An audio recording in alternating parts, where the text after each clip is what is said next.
कैसे आप सभी? बेटा जल्दी से लाइव जुड़ जाइए, फिर जो है हम स्टार्ट करेंगे। सभी बच्चे अपना नाम और जो है बेटा क्लास सेक्शन ज़रूर लिख दीजिएगा। शाबाश। Arman, good afternoon sir. Mansi, good afternoon sir. Abhishek, Pinky, Priya, शाबाश। प्रदीप यादव, भाई सभी को गुड आफ्टरनून। एक बार फिर से जल्दी से जुड़ जाइए बेटा। आप बहुत सारे बच्चे हैं लेकिन आप कम ही जुड़ पाते हैं, जबकि आपके सामने जो है बेटा बोर्ड से पढ़ाया जा रहा है ना। ये आपकी फैसिलिटी के लिए है। शाबाश बेटा।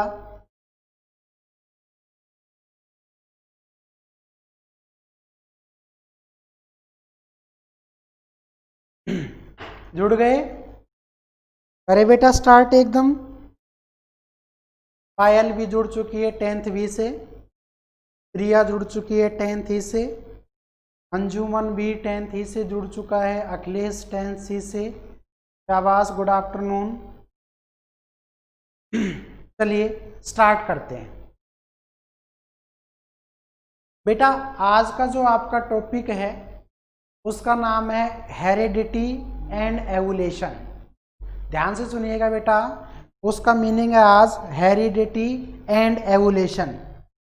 ये आज आपका टॉपिक है, हेरिडिटी एंड एवोल्यूशन।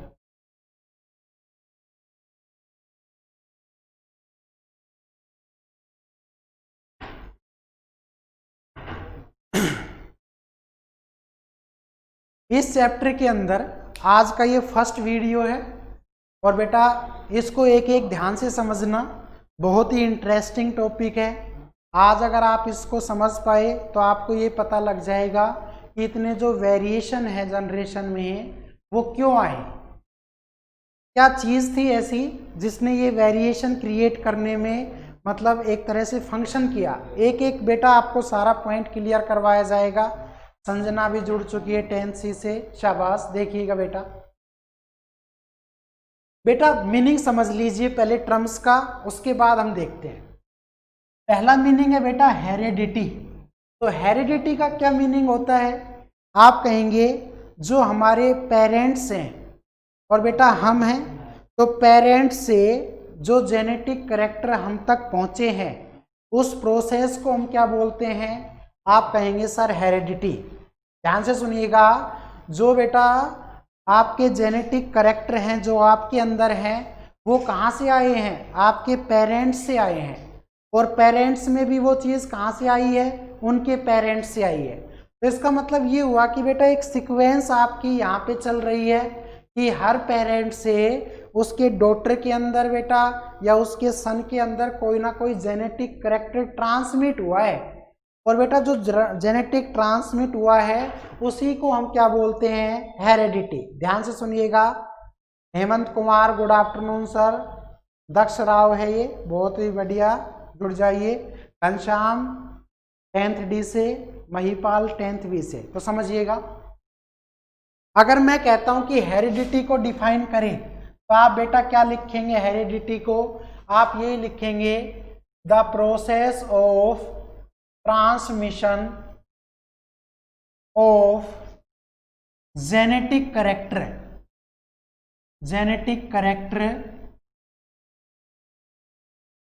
फ्रॉम, कहां से बेटा? आप कहेंगे sir parents to their new offspring. बेटा वीडियो को ध्यान से देखा करो, यहीं से आपको एनसीईआरटी के क्वेश्चन मिल जाएंगे। और new organisms are called heredity. बेटा एक ऐसी प्रोसेस जहां पर जेनेटिक कैरेक्टर जो है वो पेरेंट से चलकर बेटा उनके नए ऑफस्प्रिंग में, यानी कि जिनको वो जन्म देंगे, या बेटा न्यू ऑर्गेनिज्म जो वो बर्थ करेंगे उनके अंदर अगर वो चलकर आता है। सर वीडियो सही नहीं आ रही बेटा, वीडियो यहाँ से क्लियर जा रही है। अगर कोई दिक्कत है तो इसको रिकॉर्ड भी कर रहे हैं हम, आपके जल्दी ही चैनल पर ही अपलोड कर दी जाएगी। तो एक बात और देखिए बेटा, अब बात आई है कि जो जेनेटिक कैरेक्टर है वो आपके बेटा ट्रांसमिट होते हैं एक जनरेशन से दूसरे जनरेशन में। तो ये जेनेटिक कैरेक्टर के अंदर ऐसा क्या था कि जहां पर ये आपका मूव करने लगा या ट्रांसमिट करने लगा। तो बेटा मैं एक चीज लिख रहा हूं, बहुत इंपॉर्टेंट फैक्टर देखिएगा, क्या आरएनए एंड आप कहेंगे बेटा डीएनए आर जेनेटिक मॉलिक्यूल्स। बेटा जेनेटिक मॉलिक्यूल which consist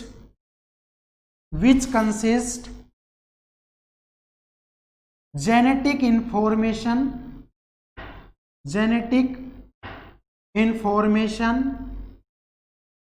और characteristics, या बेटा आप इसको characteristics भी बोल सकते हैं, characters in एवरी ऑर्गेनिज्म। बेटा ध्यान से देखिएगा इस पॉइंट को, हर एक ऑर्गेनिज्म के अंदर बेटा एक तो आरएनए होता है और दूसरा होता है डीएनए। तो जो आरएनए और डीएनए है बेटा ऑफस्प्रिंग को बोलते हैं हम, आप कहेंगे सर न्यू चाइल्ड।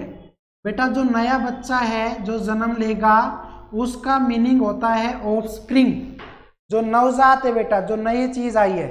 तो यहां पर आप आरएनए की फुल फॉर्म बता सकते हैं। तो आरएनए की जो फुल फॉर्म है बेटा वो आपकी होती है राइबोस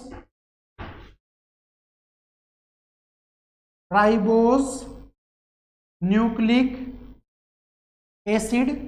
और बेटा ऐसे ही आप डीएनए की बता सकते हैं, और वो आपका क्या होता है, आप कहेंगे sir deoxy ribose nucleic acid. ये आप हमेशा ध्यान रखेंगे, एक नंबर में क्वेश्चन राइज हो सकता है कि what is the full form of RNA या डीएनए।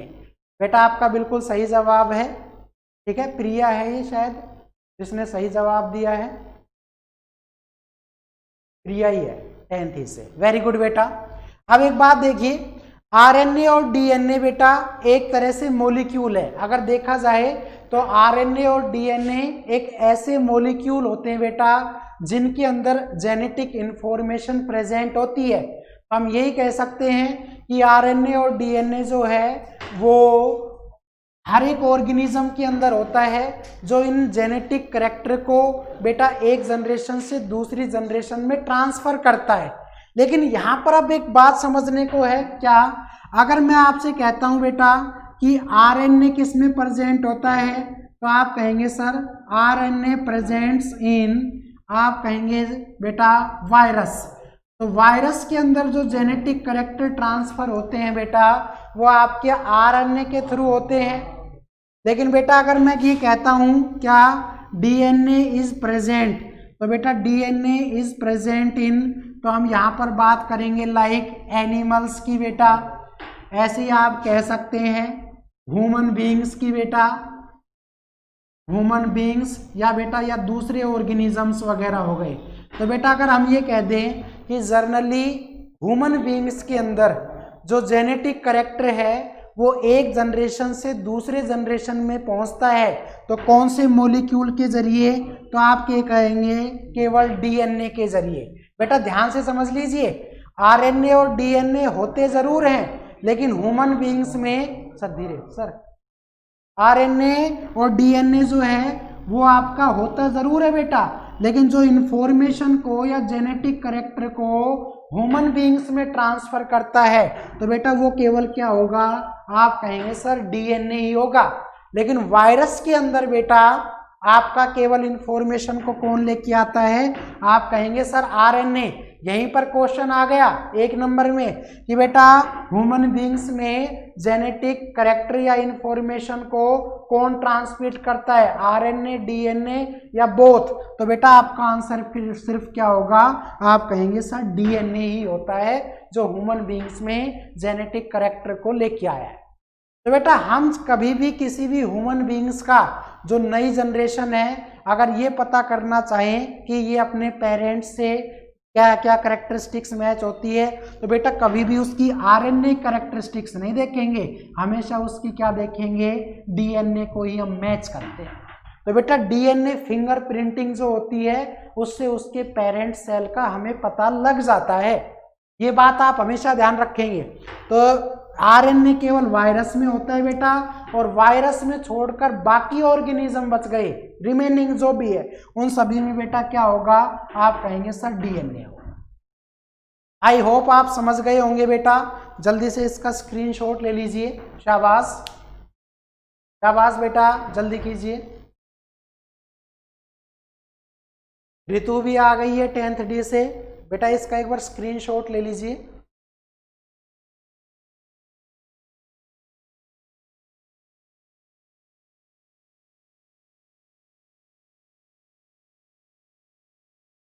आई होप आप समझ गए होंगे। चलिए दूसरी बात देखिएगा बेटा, अभी हम केवल हेरिडिटी को डिस्कस कर रहे हैं, अभी हम और कोई बात चाहते ही नहीं है, क्योंकि एक बार ये टर्म मेरी डिस्कस हो जाए तो बेटा आप भले ही दूसरे सेक्शन में हैं तो आप ये ना समझिएगा कि हमारा जो लेवल है वो एनटीएससी लेवल से हमें ना पढ़ाया गया।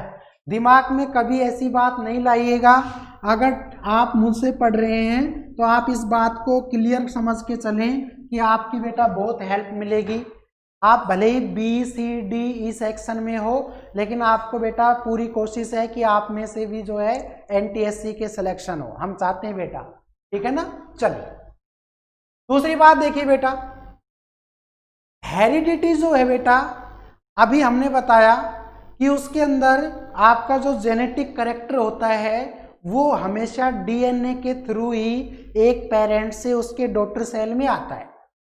बेटा हमने ये कहा है कि कई बार हम देखते हैं कि जितने भी ऑर्गेनिज्म हमसे जनरेट होंगे वो बेटा स्ट्रक्चर में, उसकी फंक्शन में या उसकी वर्किंग के अंदर वो डिफरेंट होते हैं। तो इसका मतलब वेरिएशन आया, तो मैं ये कह दूं कि ये वेरिएशन आता किसकी वजह से है? तो बेटा हो सकता है एक आपका इन्वायरमेंटल एक बड़ा फैक्टर हो सकता है बेटा, एक आपका जीन फैक्टर हो सकता है, एक बेटा आपके ये डीएनए वगैरह में क्या है, क्रोमोसोम्स जो होते हैं उसके नंबर्स अगर कम ज़्यादा हो जाएं तो बेटा जो न्यू जनरेशन आएगी वो अपनी पहले वाली जनरेशन से डिफरेंट होगी। ये बात आप ध्यान रखेंगे। तो अगर मैं ये कह दूं क्या कि वेरिएशंस किसकी वजह से आई, आप कहेंगे sir variations are caused by, बेटा किसकी वजह से होगा? आप कहेंगे सर कोज्ड बाई इन्वायरमेंटल। दूसरा क्या हो सकता है बेटा? आप कहेंगे सर दूसरा हो सकता है क्रॉसिंग ओवर। ठीक है बेटा। तीसरा क्या हो सकता है? आप कहेंगे सर रिकॉम्बिनेशन ऑफ जीन। और बेटा एक बात और ध्यान से सुन लीजिएगा, और बेटा फोर्थ फैक्टर होता है म्यूचुएशंस। ये आप हमेशा ध्यान रखेंगे। तो कल को अगर ये क्वेश्चन बन जाता है क्या कि बेटा कौन कौन से ऐसे फैक्टर है जहां पर जनरेशन में वेरिएशन देखने को मिलता है, तो आप कहेंगे सर 4 फैक्टर है। कौन कौन से? इन्वायरमेंट हो सकता है बेटा, क्रॉसिंग ओवर हो सकता है, या रिकॉम्बिनेशन ऑफ जीन्स हो सकता है, या आप कहेंगे सर म्यूचुएशंस होता है। ये बात ध्यान रखिए। तो इसका मतलब ये हुआ बेटा क्या, अब तक हमने 2 चीजें पढ़ ली हैं। क्या? एक तो पढ़ा है कि आपका जेनेटिक कैरेक्टर या इंफॉर्मेशन पेरेंट से कहाँ आई है? डॉटर में। तो उसको तो हम बोल रहे हैं हेरिडिटी, उसको तो हम क्या बोल रहे हैं? हेरिडिटी। और बेटा उस जीन के जरिए उस जीन के जरिए जो जनरेशन में वेरिएशन आया वो यहाँ से पता कर लिया, या इन कारणों से होती है। तो हम यही कहेंगे, दो चीजें हमने पढ़ी, द स्टडी ऑफ, क्या आप कहेंगे सर, हेरेडिटी एंड वेरिएशंस। ध्यान से देखिएगा बेटा, the study of heredity and variations are called, इसी को क्या बोलते हैं बेटा, आप कहेंगे सर, इसी को हम क्या बोलते हैं, जेनेटिक्स बोलते हैं। ये बात आप हमेशा ध्यान रखिएगा कि बेटा जेनेटिक्स क्या होता है। आप कहेंगे sir, the branch of biology which deals study about heredity and variations is called, आप कहेंगे सर, जेनेटिक्स। बेटा एक वर्ड आया है म्यूचुएशंस, ये आप पूछ रही, प्रिया पूछ रही है, तो बेटा इसका आगे डिस्क्रिप्शन होगा, आप इसके बैठे रहें। म्यूचुएशंस का मतलब होता है बेटा जब चीजें आपस में एक दूसरे से जुड़कर या फ्यूज होकर तैयार होती है तो उसको बोलते हैं बेटा म्यूचुएशंस, यानी कि रिकॉम्बिनेशन ऑफ जीन्स को ही हम एक तरह से म्यूचुएशंस में डाल सकते हैं। तो ये आगे हम डिस्क्राइब करेंगे बेटा, अभी देखिएगा। इतनी बात समझ लीजिए कि study of heredity and variation are called genetics. एक बात और देखिएगा, एक 1866 के अंदर बेटा, आप कहेंगे सर, इन 1866 के अंदर एक आपका साइंटिस्ट आता है जिसका नाम है बेटा क्या, ग्रेगर, और दूसरा नाम है बेटा मेंडल। तो अगर कल को हम ये कह दें who is the father of genetics, तो ग्रेगर मेंडल को ही हम क्या बोलते हैं, आप कहेंगे सर फादर ऑफ जेनेटिक्स बोलते हैं। ये आप हमेशा ध्यान रखेंगे बेटा कि फादर ऑफ जेनेटिक्स किसको कहा जाता है, ग्रेगर मेंडल को, और कब कहा गया, 1866 के अंदर कहा गया। दूसरा हम ये कह सकते हैं क्या कि बेटा इन 1905, ध्यान से देखिएगा बेटा, इन 1905 1905 के अंदर एक दूसरा साइंटिस्ट आता है जिसका नाम है बेटा बैटसन। ध्यान से देखिएगा, इन 1905 बैटसन जो है इंट्रोड्यूस द वर्ड जेनेटिक। बेटा ध्यान से देखिएगा, कल को अगर ये क्वेश्चन पूछ ले कि जेनेटिक वर्ड किसने दिया था, तो आपका नाम होगा बैटसन। बेटा बैटसन नाम के साइंटिस्ट ने सबसे पहले 1905 में बेटा जेनेटिक वर्ड दिया था। लेकिन अगर हम ये कहें कि फादर किसको बोलते हैं जेनेटिक्स का, उसको हम क्या कहेंगे बेटा, आप कहेंगे सर ग्रेगर मेंडल को हम क्या बोलते हैं, फादर ऑफ जेनेटिक्स। तो ये दोनों बातें डिफरेंट हैं। जेनेटिक वर्ड देने वाला बैटसन है, जबकि जेनेटिक्स का जो फादर है वो हम किसको बोल रहे हैं, ग्रेगर जॉन मेंडल को ही बोल रहे हैं। तो आप ये पॉइंट हमेशा याद रखेंगे। एक बार इसका स्क्रीनशॉट लेना चाहें तो आप ले सकते हैं। तो देखिए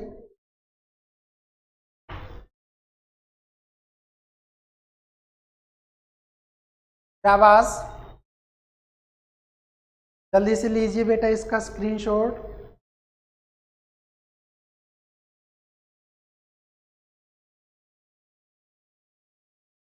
हो गया, चलिए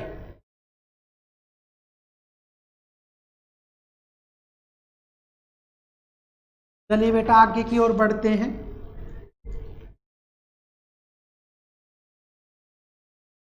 बेटा एक एक टर्म आपसे पूछ सकता है, एक एक टर्म हम यहाँ पे डिस्कस करते हुए चल रहे हैं। चलिए देखिए, अगर मैं आपसे ये कहता हूं, अभी हमने पढ़ा transmission of genetic character from parents to their children या बेटा ऑफस्प्रिंग। तो बेटा अगर मैं एक लाइन लिख दूं, क्या ट्रांसमिशन, ध्यान से देखिएगा, ट्रांसमिशन ऑफ क्या genetic character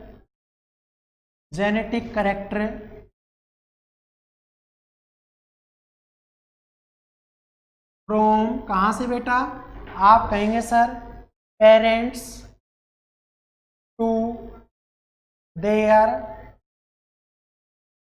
new offspring, offspring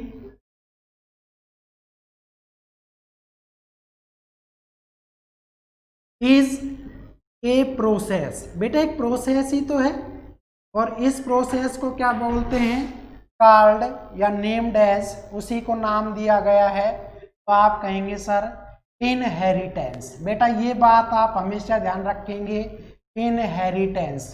तो इनहेरिटेंस एक ऐसी प्रोसेस है जहां पर जेनेटिक कैरेक्टर अपने पेरेंट्स से चलकर डॉटर तक पहुंचते हैं बेटा, और उस प्रोसेस को क्या बोलते हैं हम, इनहेरिटेंस के नाम से भी जानते हैं। तो चाहे हेरिडिटी बोल दीजिए बेटा, चाहे इनहेरिटेंस बोल दीजिए, ये इस प्रोसेस का नाम है बेटा। आप समझ पा रहे हैं? चलिए आगे की बात करते हैं।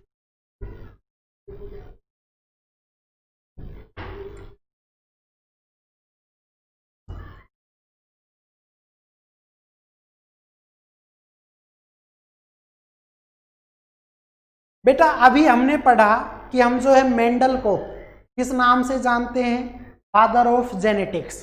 तो अब आपको ये बताना जरूरी हो गया है कि उसको फादर क्यों कहा गया। तो देखिए बेटा, जेनेटिक्स का जो फादर है वो मेंडल है, और मेंडल ने बेटा आपका 1866 के अंदर, अभी जो हमने डेट लिखी थी उसके अंदर कुछ एक्सपेरिमेंट किए बेटा, और वो एक्सपेरिमेंट किस पे किए, तो जो पी होता है, मटर होता है, उस मटर के दाने पर उसने जो है, आप कहेंगे सर जो मटर के दाने हैं उसके ऊपर उसने क्या किया था, ये एक्सपेरिमेंट किए थे। तो आप कहेंगे Mendel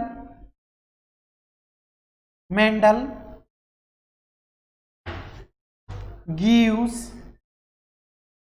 3 experiments on garden pea. बेटा ध्यान से सुनिएगा, गार्डन पी, उसने गार्डन पी का यूज करके बेटा क्या किया था, आप कहेंगे सर एक्सपेरिमेंट किया था, और उस एक्सपेरिमेंट से क्या पता लगाया था, तो आप कहेंगे ही explained 7 pair characteristics।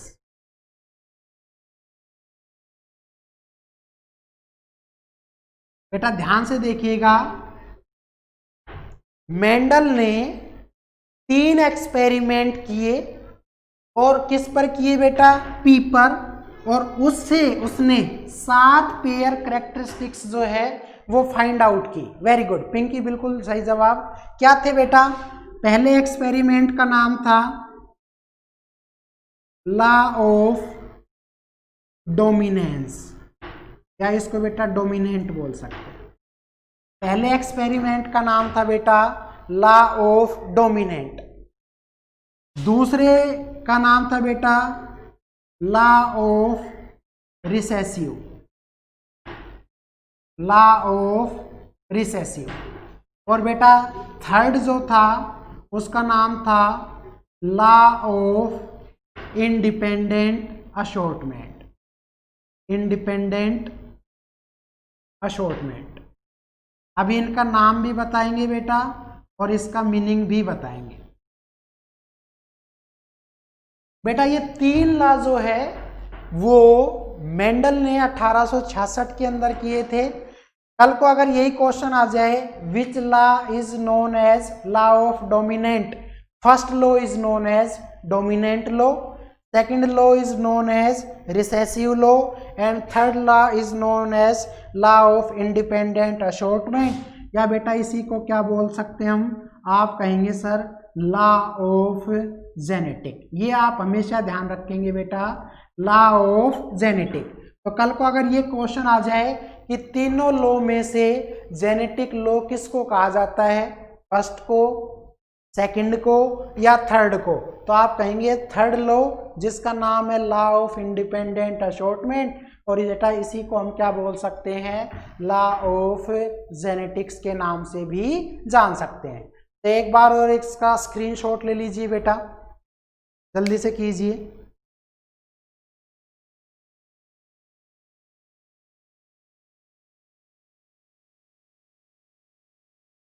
शाबाश, हो गया बेटा।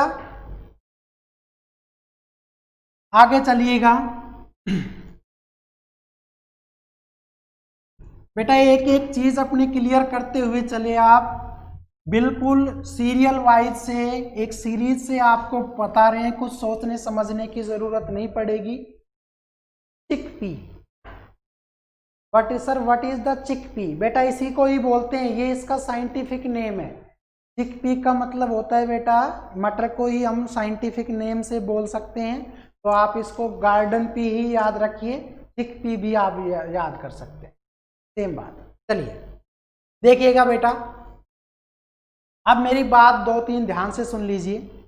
जैसे ही मेंडल ने अपने एक्सपेरिमेंट किए, किस पर, आप कहेंगे सर गार्डन पी पर, तो उसने अपने एक्सपेरिमेंट में 2 वर्ड यूज किए, ध्यान से सुनिएगा।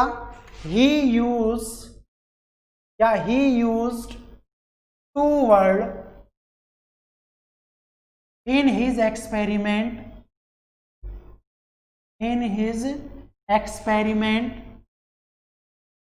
named as, बेटा उसका क्या नाम था, आप कहेंगे sir named as dominant traits and recessive traits. बेटा एक एक चीज आपको क्लियर करवाई जा रही है, तो कृपया करके आप क्लास ना छोड़ें, बहुत ही इंपॉर्टेंट है। अगर आज का ये वीडियो या ये क्लास आप समझ पाते हैं तो बहुत अच्छी बात है, क्योंकि इसी से ही अगला चैप्टर होगा। तो अभी तो हम बहुत बेसिक बात बता रहे हैं, और यहीं से आपका एनसीईआरटी में जो एक्सरसाइज है पीछे, उसी में से क्वेश्चन राइज होंगे। तो बेटा एक बात समझिए कि डोमिनेंट ट्रेट और रिसेसिव ट्रेट क्या होते हैं। तो पहले एक टर्म आई है और उसका नाम है बेटा ट्रेट्स। तो हम जान लेते हैं आज की ट्रेट्स होते क्या हैं। तो देखिए बेटा, ट्रेट्स एक ऐसे क्वालिटी फैक्टर होते हैं जो आपके जेनेटिक कैरेक्टर को लेके आते हैं। ध्यान से सुनिएगा, ट्रेट्स क्या है बेटा, एक ऐसे फैक्टर हैं जो आपकी क्वालिटी के बारे में डिस्क्राइब करते हैं।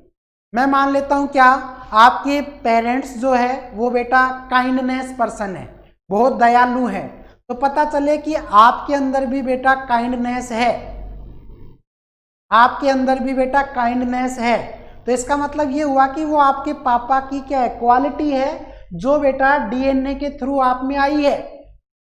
तो वो कौन लेके आया है, ट्रेट्स। वो कौन लेके आया बेटा, ट्रेट्स। ऐसे ही मैं अगर आपसे कह दूं कि आपके जो पेरेंट्स है वो आपसे बहुत ज़्यादा प्यार करते हैं, तो पता चले बेटा आप भी जो है किसी भी जीव से, किसी भी ऑर्गेनिज्म से बहुत प्यार से रहते हैं। तो हम ये कह सकते हैं लव हुआ, या बेटा काइंडनेस हुआ, या अगर मैं ये कह दूं कि आप ईमानदार हैं बेटा, ऑनेस्टी जो है, तो दीज आर द क्वालिटी। ये कौन सी क्वालिटी है जो आपके पेरेंट्स में है बेटा, और उसको लेकर कौन आया है, डीएनए लेकर आया है। तो बेटा एक तरह से अगर मैं ये कहूं कि ट्रेट्स क्या होते हैं, तो आप कहेंगे सर ट्रेट्स जो होते हैं वो ये होते हैं, a quality factor which forms a part of, किस किस का पार्ट बना दे बेटा, आप कहेंगे सर कैरेक्टर और क्वालिटी। बेटा ध्यान से देखिएगा, एक ऐसा पार्ट जो आपके कैरेक्टर या क्वालिटी का क्या बना दे, एक नया पार्ट जनरेट कर दे, उसको हम क्या बोलते हैं, सिर्फ आप कहेंगे सर ट्रेट्स बोलते हैं। और वो करेक्टर क्या क्या हो सकते हैं, तो आप कहेंगे सर एग्जाम्पल के तौर पर जैसे आपका हो सकता है बेटा काइंडनेस, क्या हो सकता है काइंडनेस, ऐसे क्या होता है बेटा लव, ऐसे ही आपकी क्या हो सकती है ऑनेस्टी, ऐसे ही बेटा क्या हो सकती है आपकी ऑनेस्टी, और क्या हो सकती है बेटा आप कहेंगे सर लॉयल्टी, आप बेटा बहुत लॉयल हैं तो लॉयल्टी, ऐसे ही बेटा एक क्या हो सकती है आप बहुत सिंसियर हैं सिंसियरिटी, ऐसे ही बेटा आप कह सकते हैं आप बहुत पंचुअल हैं, हार्ड वर्किंग पर्सन है, ठीक है ना, ये सारा तो हम यही कहेंगे ईटी से। तो बेटा जो आपके करेक्टर हैं, हाँ प्रिया बिल्कुल सही जवाब है, आप कहेंगे सर एंगर भी हो सकता है, बिल्कुल सही जवाब है। आप किसी के जो गुण है आप में वो अगर आपके मेंटेन है अपने पेरेंट्स से तो बेटा हम उसको ट्रेट्स बोल सकते हैं। इसी तरह से बेटा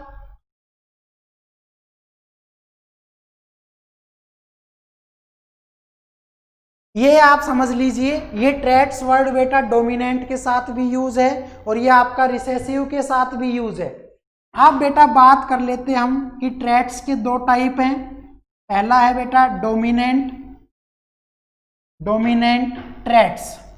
तो बेटा डोमिनेंट ट्रेट्स क्या होते हैं, तो बेटा डोमिनेंट का मतलब होता है इफेक्टिव या इफेक्ट करना चीजों को, ध्यान से देखिएगा बेटा, डोमिनेंट का मतलब ये होता है कि आप किसी को इफेक्ट डाल रहे हैं, किसी को अट्रैक्ट कर रहे हैं, तो इसका मतलब ये हुआ कि वो जो जेनेटिक कैरेक्टर है वो आपके पेरेंट्स का एक जो जीन है वो दूसरे पर क्या था डोमिनेंट था बेटा।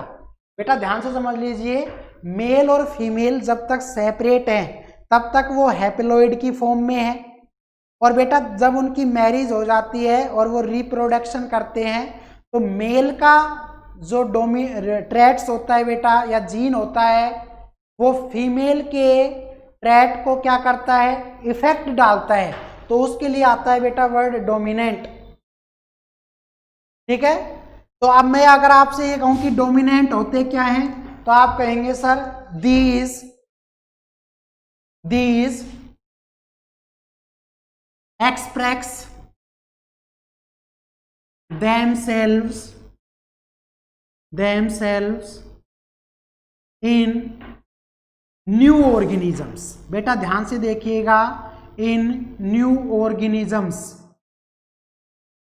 are called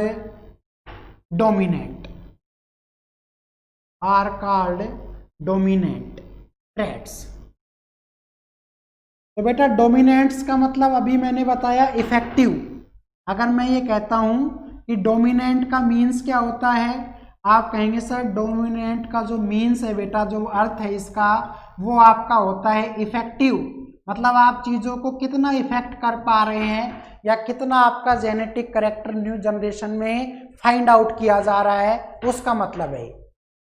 दूसरा हम बेटा अगर एग्जाम्पल देखें तो देखिए बेटा, अगर हम ये कहते हैं कि आपके पिताजी ईमानदार है बेटा, बहुत लविंग पर्सन है, लॉयल है बेटा, लेकिन आप उन चीज़ों में क्या है बिल्कुल भी नहीं है। आपके पेरेंट्स अगर काइंडनेस है तो बेटा आप काइंडनेस अगर नहीं होते हैं तो इसका मतलब ये है कि जो मेल का ट्रेट्स है बेटा उसने फीमेल को डोमिनेंट नहीं किया।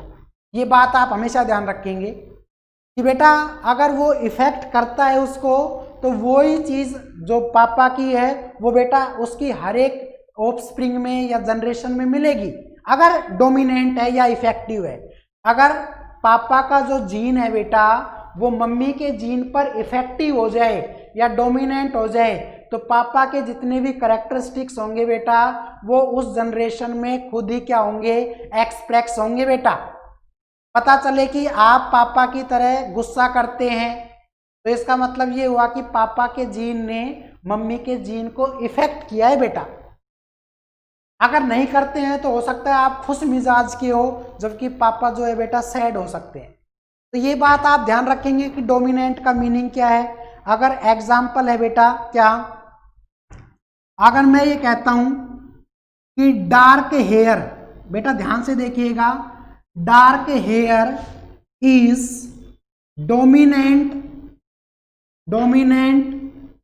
ओवर, क्या कह सकते हैं आप, कहेंगे सर ब्राउन, या हम कह सकते हैं रेड हेयर। बेटा आराम से सोचिएगा, क्या कि आपके पापा के जो बाल हैं बेटा उस टाइम पे क्या रहे होंगे, आप कहेंगे सर डार्क हेयर, काले रहे होंगे। तो बेटा जब आपका जन्म हुआ होगा तो आपके बाल भी कैसे रहे होंगे, काले ही रहे होंगे।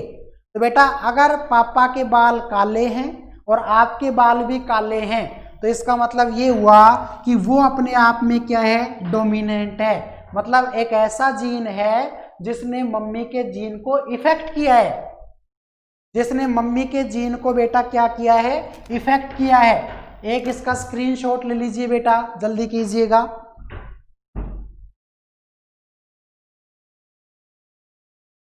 शाबाश।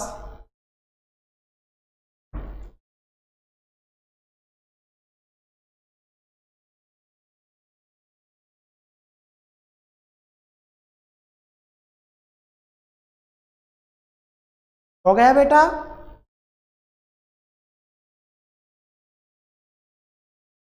चलिए आगे बढ़ते हैं बेटा।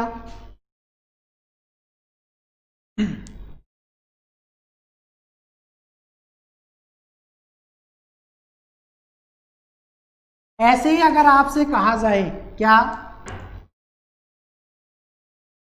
बेटा, दूसरा एग्जाम्पल देखो, क्या बेटा अक्सर जब बच्चा जन्म लेता है तो उसके बाल बिल्कुल स्ट्रेट नहीं होते बेटा, हल्के से मुड़े हुए होते हैं, तो जिनको हम कर्ली हेयर के नाम से जान सकते हैं। तो बेटा मैं यहाँ पर कह रहा हूँ कि curly hair is a dominant over straight hair. ये आप ध्यान से देखेंगे बेटा, एक होते हैं बिल्कुल सीधे बाल और एक होते हैं बेटा थोड़े से मुड़े हुए। तो बेटा जो मुड़े हुए होते हैं उनको हम बोलते हैं कर्ली हेयर्स। तो बेटा ये बात सही है कि आपके पापा जब बाल बनाते हैं तो वो कर्ली हो जाते हैं, और आप भी जब बाल बनाते हैं सुबह सुबह तो भी बेटा वो कर्ली हो जाते हैं। तो इसका मतलब ये हुआ कर्ली हेयर जो है बेटा वो डोमिनेंट है स्ट्रेट हेयर का। ऐसे ही अगर बेटा आपसे ये कहा जाए क्या कि डिम्पल्स हुए, आप जब हंसते हैं बेटा तो आपके गालों के अंदर चिक जो होते हैं उसके अंदर बेटा डिम्पल पड़ जाते हैं। ऐसे ही हम बेटा क्या है, आप कहेंगे sir cleft chin is also dominant. बेटा ये बात ध्यान से देखिए, अगर कोई लड़की हंसती है तो बेटा उसके गालों में अगर डिम्पल पड़ जाते हैं तो हो सकता है उसकी मम्मी के भी बेटा वो डिम्पल पड़ते हों, तो इसका मतलब ये है कि वो चीज़ आगे आई है। ऐसे बेटा हो सकता है क्या कि पापा गंजा हो, बाल्डनेस का मतलब होता है गंजा। तो अब आप देखते हैं कि पापा के बाल झड़ गए हैं, गंजापन आ गया है बेटा, तो हम ये कह सकते हैं कि पापा के बाल अगर झड़ गए हैं तो बेटा हो सकता है कि जब आप उस एज में पहुंचो तो आपके बाल भी झड़ जाए। तो बाल्डनेस इज आल्सो, आप क्या कहेंगे, डोमिनेंट, इज आल्सो डोमिनेंट। तो बेटा ये सारी बात आप हमेशा ध्यान रखेंगे कि जो गंजा है वो केवल पापा ही हो सकता है, मम्मी बिना बालों के नहीं हो सकती। आप बाजार में घूमते हैं, रिश्तेदारी में इधर उधर जाते हैं तो आपको कभी भी कोई लड़की या लेडीज ऐसी नहीं मिली होगी फीमेल जिसके बाल नहीं है बेटा, सभी फीमेल्स के बाल है। लेकिन बेटा लड़कों के देखो तो भीड़ इकट्ठी हो जाएगी, इतने गंजे लोग बाजार में घूमते हैं। तो इसका मतलब ये हुआ कि कहीं ना कहीं उसकी जनरेशन में वो चीज़ थी जो बेटा जेनेटिक मॉलिक्यूल्स यानी कि डीएनए के थ्रू बेटा वो आगे आई है। तो पता चला कि उसके दादा या उसके पापा गंजे थे तो बेटा अब वो भी गंजा ही होगा। तो अगर वो गंजा हो जाता है it means this is the effect of dominant. तो बेटा डोमिनेंट का मीनिंग समझ में आया होगा आप सभी को, बेटा डोमिनेंट आप समझ गए होंगे। ऐसे ही वर्ड होता है जिसका नाम है रिसेसिव। बेटा ऐसे ही वर्ड है जिसका नाम है रिसेसिव। तो देखिए बेटा दूसरा है रिसेसिव। ट्रेट्स। बेटा रिसेसिव का मीनिंग होता है नॉन इफेक्टिव, जिसने कभी कोई इफेक्ट डाला ही नहीं। तो बेटा एक बात समझ ले कि डोमिनेंट का ठीक अपोजिट कर देंगे हम तो वो क्या होगा, रिसेसिव होगा। अगर डोमिनेंट का ठीक अपोजिट कर दे हम तो बेटा वो सारा क्या हो जाएगा, आप कहेंगे सर रिसेसिव हो जाएगा। तो इसका मतलब क्या हो जाएगा, दिस डज नॉट, बस बेटा this do not express themselves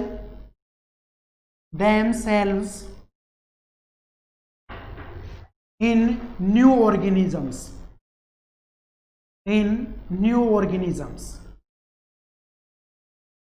are called, इसी को क्या बोलते हैं बेटा, आप कहेंगे सर इसी को हम रिसेसिव ट्रेट्स बोलते हैं।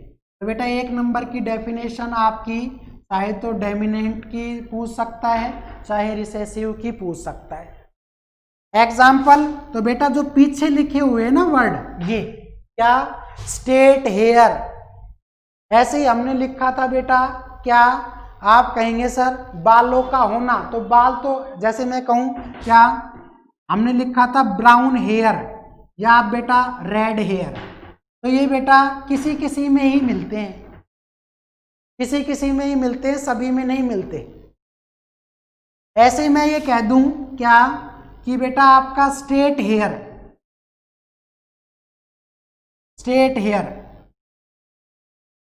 वरना जनरली बेटा कर्ली हेयर ही मिलते हैं।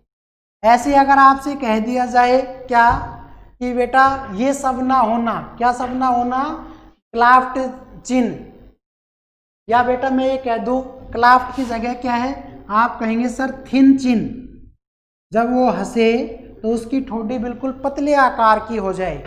ऐसे बेटा आप बिल्कुल कह सकते हैं लाइट हेयर, बिल्कुल सही बात है बेटा, लाइट हेयर भी आप बोल सकते हैं। और ऐसे ही हम क्या कह सकते हैं, आप कह सकते हैं सर ब्लू आइज। बेटा ये किन्हीं किन्हीं लोगों में ही होता है, सभी में नहीं होता। तो these are the examples of, आप कहेंगे sir recessive traits, these are the examples of recessive traits. तो एक बार इसका स्क्रीनशॉट ले लीजिए बेटा, शाबाश, ले लीजिए बेटा।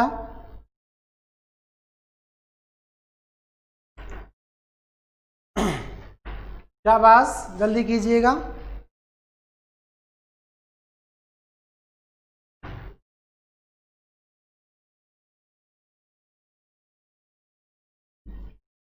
चलिए आगे की ओर बढ़ते हैं।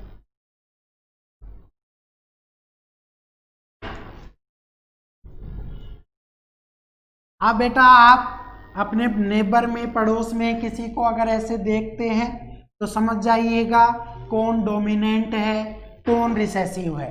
रिश्तेदारी में जाएं तो बेटा आप पता कर सकते हैं कि अगर उस लड़के के ब्राउन हेयर है तो कम से कम एक रिसेसिव फैक्टर है, अगर आपकी तरह उसके डार्क हेयर है बेटा तो वो आपका डोमिनेंट है। ये बात आप हमेशा ध्यान रखें, ठीक है। हाँ चलिए अब आगे की तरफ बढ़ते हैं।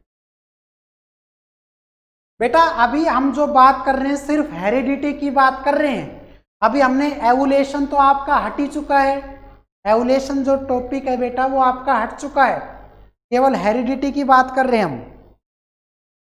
तो चलिए स्टार्ट करते हैं।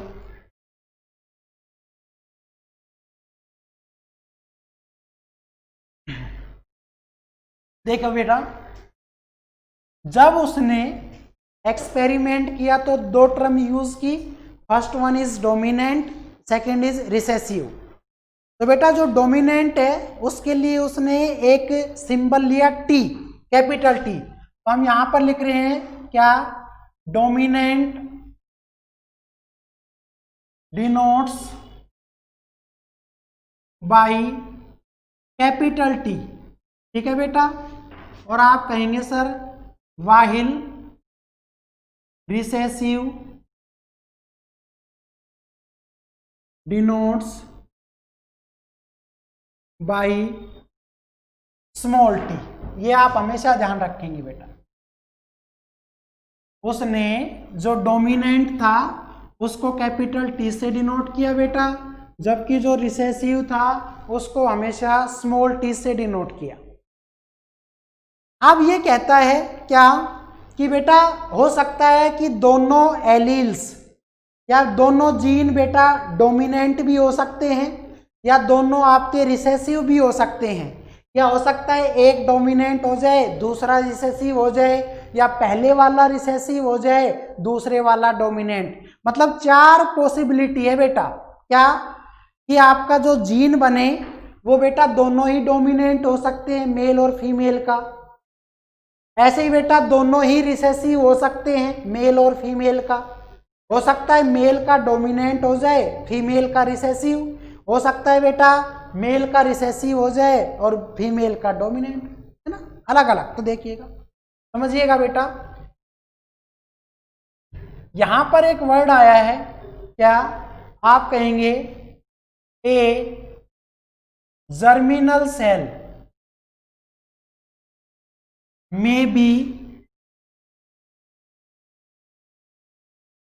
two same और डिफरेंट टाइप। बेटा बहुत इंपॉर्टेंट बात बताइए ये कि बेटा जो जर्मिनल सेल है वो दोनों सेम हो सकती है या बेटा दोनों डिफरेंट हो सकती है। ये बात आप हमेशा ध्यान रखेंगे।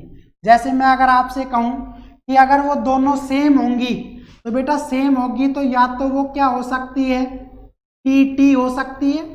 इसका मतलब ये किसको डिनोट कर रहा है बेटा, डोमिनेंट को। या हो सकता है बेटा वो दोनों ही क्या हो सकती है, सेम, यानी कि रिसेसिव, और रिसेसिव को ये लिख दिया, ये भी डोमिनेंट ही है बेटा, सेम ही तो है दोनों। लेकिन बेटा अगर मैं ऐसे कहूं क्या कि हो सकता है पहले वाली डोमिनेंट हो और दूसरी वाली स्मॉल हो, तो बेटा आगे इसको क्या कहेंगे, आप कहेंगे सर फाइनली जो रिजल्ट आएगा वो आपका डोमिनेंट ही आएगा। और बेटा अगर मैं ये कहता हूं कि पहली वाली स्मॉल और दूसरी वाली कैपिटल, तो भी बेटा आपका रिजल्ट क्या आएगा, आप कहेंगे सर ए जर्मिनल सेल, सॉरी ये बेटा देखो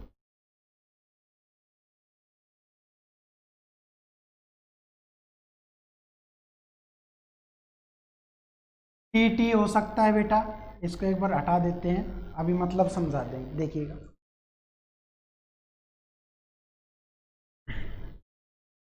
देखिए बेटा एक बार समझिएगा, बेटा टी पॉसिबिलिटी हो सकती है, या हो सकता है बेटा एक कैपिटल हो और एक आपका स्मॉल हो। ध्यान से देखिएगा, या तो बेटा दोनों सेम होगी या बेटा दोनों ही क्या होंगी, डिफरेंट होगी। ये आप ध्यान से समझिए। दूसरी बात ये बेटा, क्या कर लेते हैं इसको एक बार,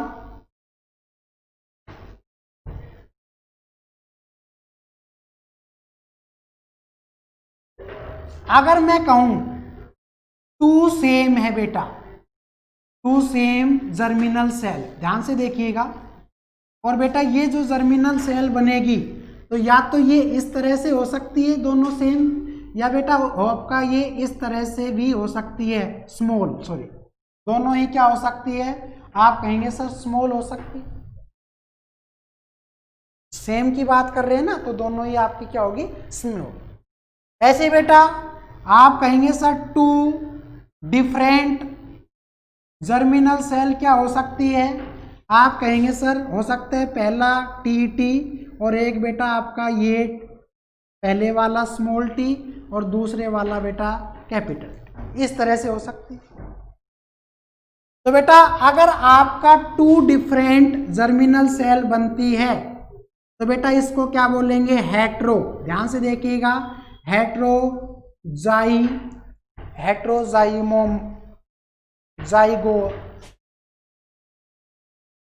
जाइगोयस अगर टू डिफरेंट जर्मिनल सेल है, और बेटा टू सेम अगर आपकी क्या है, जर्मिनल सेल है, तो बेटा सेम है ना, तो इसको क्या बोल देंगे, होमोजाइगोयस।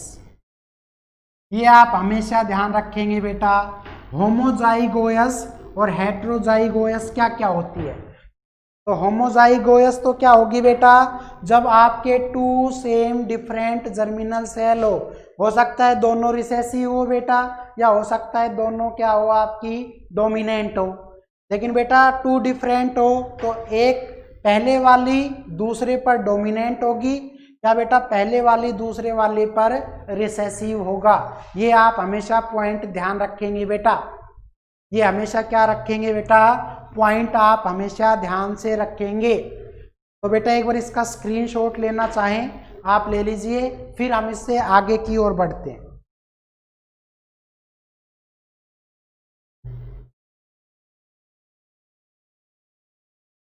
शाबाश बेटा, जल्दी से इसका स्क्रीनशॉट लीजिए, आगे की ओर बढ़ रहे हैं हम। देखिए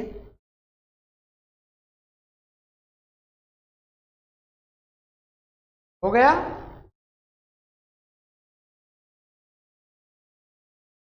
चलिए बेटा, बहुत ही बेसिक है ये, बहुत ही यहाँ पर आपको एक एक बात जो है क्लियर से बताई जा रही है।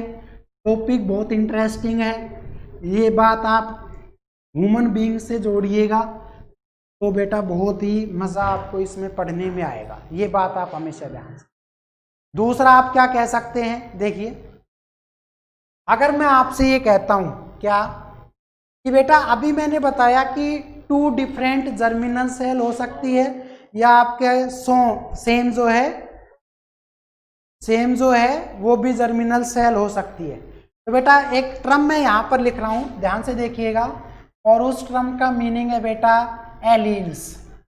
ध्यान से देखिएगा बेटा, एलील्स यहाँ पर एक टर्म लिखी है, ये वो जर्मिनल सेल बताएगा। क्या अगर मैं ये कहता हूं इफ, पहले तो इसकी डेफिनेशन देख लीजिए बेटा, एक वेरिएंट फॉर्म होती है किसी भी जीन की, उसको हम बोलते हैं एलील्स। ध्यान से देखिएगा, आप कहेंगे it is variant form of gene that carry same genetic information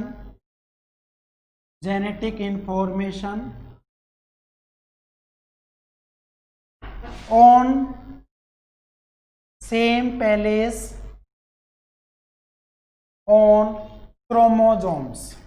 बेटा ध्यान से देख लीजिए, जो अपने क्रोमोसोम्स होते हैं वहां पर ये जेनेटिक इंफॉर्मेशन को सेम भी लेके आ सकते हैं और आपके डिफरेंट भी लेकर आ सकते हैं। ये बात आप हमेशा ध्यान रखेंगे, ठीक है। एलील्स है बेटा, वेरिएंट फॉर्म है। अगर मैं ये कहता हूं if an organisms are formed by same two alleles, अभी बताया ना बेटा, टर्मिनल सेल या एलील्स जो है बेटा अगर सेम हो जाएं तो उसी को हम क्या बोल रहे थे, होमोजाइगोयस। और बेटा अगर मैं ये कह दूं क्या, if two alleles are different, तो बेटा अगर दोनों डिफरेंट हो जाएं तो उसको क्या बोलते हैं हम, हेट्रोजाइगोयस। ये आप हमेशा ध्यान रखें। तो बेटा अभी जो जर्मिनल सेल थी वो या तो सेम थी या डिफरेंट थी, तो उस जर्मिनल सेल को ही हमने यहाँ पर क्या लिखा है, एलील का नाम दिया है। और एलील जो है बेटा वो क्या है, a variant form of the gene है। तो बेटा वो सेम कैरेक्टरिस्टिक्स भी लेके आ सकती है या आपकी डिफरेंट कैरेक्टरिस्टिक्स भी बेटा क्रोमोसोम्स के जरिए लेके आ सकती है। This is the definition of the alleles, this is the definition of the बेटा एलील्स। और एक नोट बना के लिख लीजिएगा, कि ये बात पता कैसे चली, आगे बताएंगे। This is carried out by law of segregation. और लॉ ऑफ सेग्रेशन को बेटा एक तो था लॉ ऑफ डोमिनेंस और दूसरा था बेटा लॉ ऑफ रिसेसिव या सेग्रेशन। तो इसी को बेटा लॉ ऑफ रिसेसिव भी बोल सकते हैं। ये आप ध्यान रखेंगे। तो इस लॉ के जरिए इस एलील्स की जो है वो डेफिनेशन दी गई है। तो बेटा आज की जो बात है हम यहीं पर स्टॉप कर रहे हैं। ठीक है, एक स्क्रीनशॉट आप ले सकते हैं जल्दी से इसका।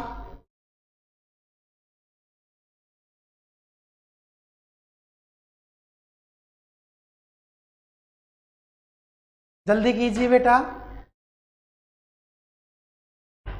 अब एक बात समझ लीजिए, आज बेटा हमने जो एक्सपेरिमेंट में बेसिक टर्म्स थी जो मेंडल ने यूज की थी, अब इन टर्म्स का यूज करके अगले वीडियो के अंदर हम क्या करेंगे, उन एक्सपेरिमेंट की वैल्यू जानेंगे, क्या कुछ बताया उसने, क्या कुछ रिजल्ट निकला।